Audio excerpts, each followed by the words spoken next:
صاحب آپ سے آغاز کرتی ہوں. پہلے تو یہ بتائیے گا، پاکستان اس وقت ایک بڑا میجر اس ریجن کا پلیئر بن کر ابھرا ہے. خاص طور پہ ہم یہ دیکھ رہے ہیں جو اس وقت پاکستان کو ایک امپورٹنس مل رہی ہے، جو اہمیت دی جا رہی ہے. آج جو کچھ ہوا ورلڈ اکنامک فورم پر، وہاں پر دستخط ہوئے، جو وہاں پر پاکستان کا ویلکم ہوا وہ بھی ہمارے سامنے. اب جو غزہ کے حوالے سے ہمیں ماضی میں بھی ہم نے دیکھا بہت ساری پیس کے حوالے سے بہت سارے انیشیٹو لیے گئے، پریکٹیکلی کچھ ہو نہیں سکا. اور ڈونلڈ ٹرمپ یہ کہتے ہیں اقوام متحدہ کر کچھ نہیں سکتا. اب یہ جو کچھ ہو رہا ہے، آپ سمجھتے ہیں کہ ایک پریگمیٹک اپروچ ہے اور واقعی اس کی وجہ سے پیس آ جائے گا فلسطین میں، غزہ میں؟ جی بہت شکریہ. دیکھیں پاکستان کے پاس دو ہی چوائسز تھی. ایک چوائس تو یہ ہے کہ آپ شامل نہ ہوں، اور دوسری ہے کہ آپ شامل ہوں. لیٹ سے اگر آپ شامل نہیں ہوتے تو آپ بیٹھے رہیے باہر، ٹوٹل ایریلیونٹ ہو جائیں گے. نہ آپ کوئی فلسطین کی خدمت کر سکیں گے، نہ اپنی خدمت کر سکیں گے.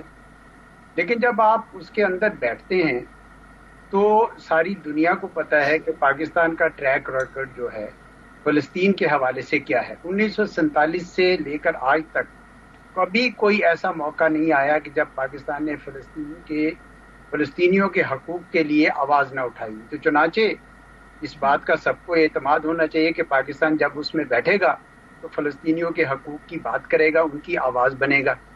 اور ساتھ ہی ساتھ بہت سارے لائک مائنڈڈ ایسے ممالک موجود ہیں، ترکی ہے، سعودی عربیہ ہے، جو مل کر بھی اس آواز کو مزید توانا کریں گے. تو میرے خیال میں پاکستان فلسطینیوں کی زیادہ خدمت کر سکے گا اگر وہ اس کے اندر ہوگا.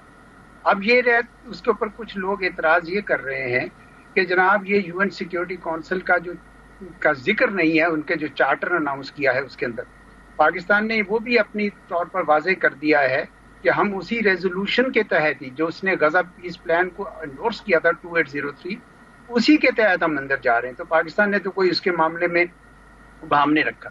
پھر ایک یہ بات کی جا رہی ہے کہ جی اس کا جو پھیلاؤ ہے وہ غزہ سے بڑھ کر کہیں اور بھی بنایا جا رہا ہے، تو کل کو کوئی ایسے فیصلے کریں کہ جس میں پاکستان نہ شامل ہونا چاہے. اور یہ کہ کیا یہ UN کا متبادل ہے؟ یہ بالکل UN کا متبادل نہیں ہو سکتا. UN کی جو اساس ہے وہ ابدی اصولوں پر ہے، ایک دوسرے کے علاقائی استحکام کی حفاظت کرنا، رسپیکٹ کرنا. اور بڑے بڑے جو ممالک ہیں، چین ہے، روس کا تو مجھے نہیں پتا، لیکن برطانیہ، کچھ لوگ اس میں شامل نہیں ہو رہے ہیں. تو یہ کسی لحاظ سے بھی اس کا متبادل نہیں ہو سکتا. اس کے چیئرمین تو ڈونلڈ ٹرمپ صاحب ہیں، جو خود آپ کو پتا ہے کہ وقتی فینومینا ہے. وہ کیسے، یعنی وہ خود ہی فیصلہ کریں گے کہ کون آ رہا ہے کون جا رہا ہے.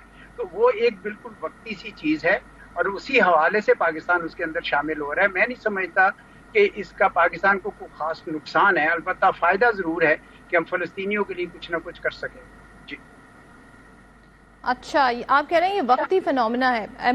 جمیل احمد صاحب، آپ اتفاق کرتے ہیں اس بات سے؟ اور ویسے آپ سمجھتے ہیں جو یہ کچھ تنقید ہو رہی ہے کہ جی یہ تو UN کا متبادل ہے، UN کی قراردادیں ویسے آن گراؤنڈ اگر ہم ریالٹی چیک دیکھیں تو وہ قراردادیں پریکٹیکلی کچھ کر نہیں سکی ہیں.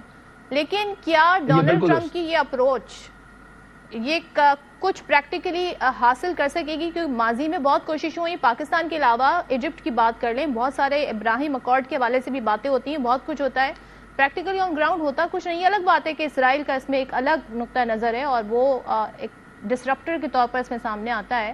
بٹ UN کیا کر سکا؟ آپ کو کیا امیدیں ہیں اس بورڈ سے؟ دیکھیں UN اس معاملے میں تو ظاہر ہے کامیاب نہیں ہو سکا، اور اس کی سیاسی انٹرنیشنل پولیٹیکل ایرینا میں اس کی وجہ ہے کیونکہ UN وہ ادارہ ہے جس میں کہ جو پرماننٹ ممبرز ہیں وہ ویٹو کر سکتے ہیں، اور ویٹو ہوا بھی.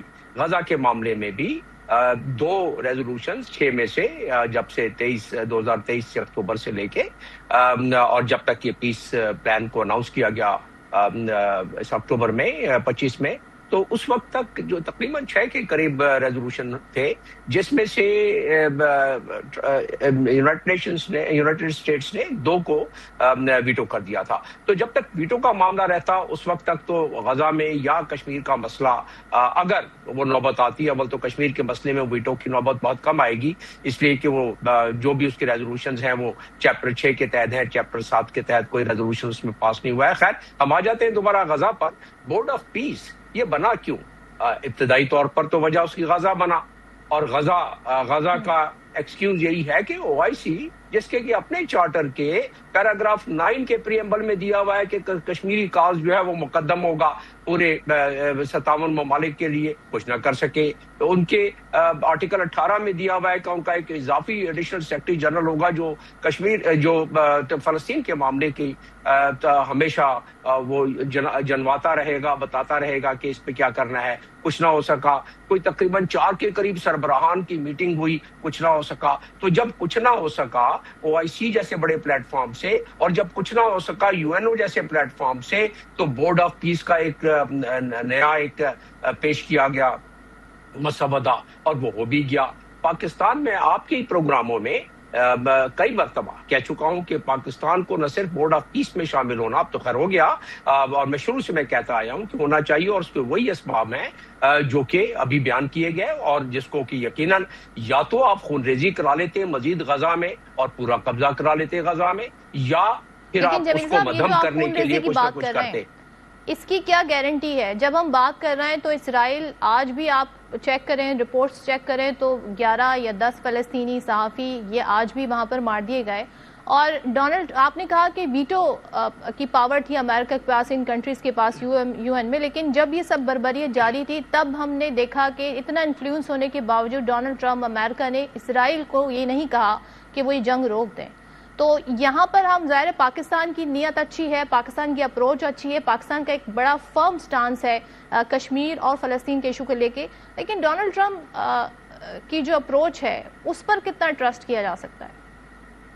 ارے دیکھیے، ٹرسٹ فرض کرنے کی ٹرسٹ 100% تو نہیں کیا جا سکتا، کیونکہ ڈونلڈ ٹرمپ کے معاملات بڑے فلکچویٹ کرتے رہتے ہیں. مثال کے طور پر جب ٹوزڈے کو ایک رپورٹر نے وائٹ ہاؤس میں ان سے پوچھا، جب وہ اپنی کارکردگی بتا رہے تھے 1 سال کی، کہ کیا یہ الٹرنیٹ ہے Board of Peace United Nations کا، تو انہوں نے کہا کہ yes it could be an alternate. لیکن جب آج ڈیمو میں بات کی انہوں نے سائن کرتے وقت ان سے پوچھا گیا انہوں نے کہ نہیں، دس از ناٹ دی الٹرنیٹ. اور یہ بات درست ہے کہ UNO کے 60,000 ملازمین ہیں، ان کا پورا ایک نیٹ ورک ہے، اس کو اس طرح 60 ممبر کے بورڈ سے اور ایک ایگزیکٹو کمیٹی سے اس کو ریپلیس نہیں کیا جا سکتا. لیکن کیونکہ دنیا کا سب سے بڑا طاقتور ملک، اس کا سب سے طاقتور پریزیڈنٹ، جس کے کہ بحری بیڑے چاروں طرف پھیلے ہوئے ہیں، جس کے کہ 800 کے قریب ملٹری بیسز ہیں، تو ظاہر ہے اس میں وہ طاقت ہے، وہ اپنی بات منوا سکتا ہے. تو بورڈ آف پیس میں ٹرسٹ کتنا کیا جا سکتا ہے؟ 100% نہیں کیا جا سکتا ہے. چوائس کیا ہے کہ ٹرسٹ نہ کریں